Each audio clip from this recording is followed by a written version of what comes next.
ডুয়ার্সে জন্মগ্রহণ করেছিলেন প্রখ্যাত সাহিত্যিক সমরেশ মজুমদার। ব্রিজের বেহাল দশার কারণে এখন যোগাযোগ বিচ্ছিন্ন সেই সাহিত্যিকের জন্মভিটে। ভোগান্তিতে জলপাইগুড়ি জেলার ধূপগুড়ি মহকুমা শালবাড়ি ১ নম্বর গ্রাম পঞ্চায়েতের মানুষ।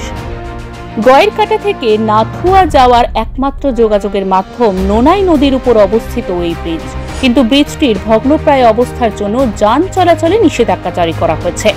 ব্রিজের মেরামতির দাবিতে স্থানীয় জেলা প্রশাসন থেকে শুরু করে নবান্ন পর্যন্ত আবেদন জানিয়েছেন স্থানীয় সংগঠন ডুয়ার্স উন্নয়ন মঞ্চ। দীর্ঘদিন থেকে আমাদের এই যে হ্যাঙ্গিং হয়ে আছে, আমরা তো বহুদূর ডুয়ার্স উন্নয়ন মঞ্চ থেকে বহুতবার এগুলো নিয়ে আমরা ডিএম বা নবান্নে আমরা পাঠাইছিলাম কাগজপত্র, কিন্তু আমাদের এটা কর্ণপাত কিছু হচ্ছে না। আর এবং আমাদের এই রোডটা বিশেষ করে জঙ্গলমহল এলাকা, জঙ্গল দিয়ে আমাদের স্কুলে যে ছাত্রছাত্রীগুলো যায়, টোটো ছাড়া ভরসা নেই, ছোট গাড়ি ছাড়া ভরসা নেই। কিন্তু জঙ্গলে যে বন জন্তুগুলি যেগুলো আছে, এগুলা থেকে অনেকেরই আজকে আমরা দেখছি যে অনেকেই মারাও গেছে। অবিলম্বে ব্রিজ মেরামত না করলে সাধারণ মানুষের সঙ্গে আন্দোলনে সামিল হবে বলে হুঁশিয়ারি দিয়েছেন স্থানীয় বিজেপি নেতৃত্ব। ওই ব্রিজের উপর শালবাড়ি 1 এবং শালবাড়ি 2 এর সমস্ত মানুষ সেই ব্রিজের উপর নির্ভরশীল।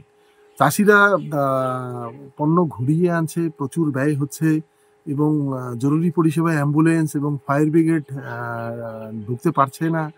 জরুরি পরিষেবা ঘুরে আসছে খট্টিমারি হয়ে। তাহলে ভাবুন, সাধারণ মানুষকে বর্তমান যে সরকার আছে, সাধারণ নাগরিকদের কিন্তু মানুষ মনে করছেন না। নবান্ন পর্যন্ত গিয়েছেন ওখানকার একটি স্বেচ্ছাসেবী সংস্থা, তারপরেও ওনারা কিন্তু দিনের পর দিন তারিখ পে তারিখ ঘুরেই যাচ্ছেন।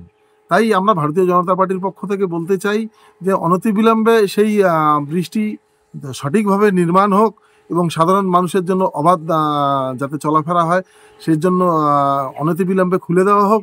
অন্যথায় সাধারণ মানুষ যদি আন্দোলনে নামে, তাহলে ভারতীয় জনতা পার্টি সাধারণ মানুষদের সাথে আছে।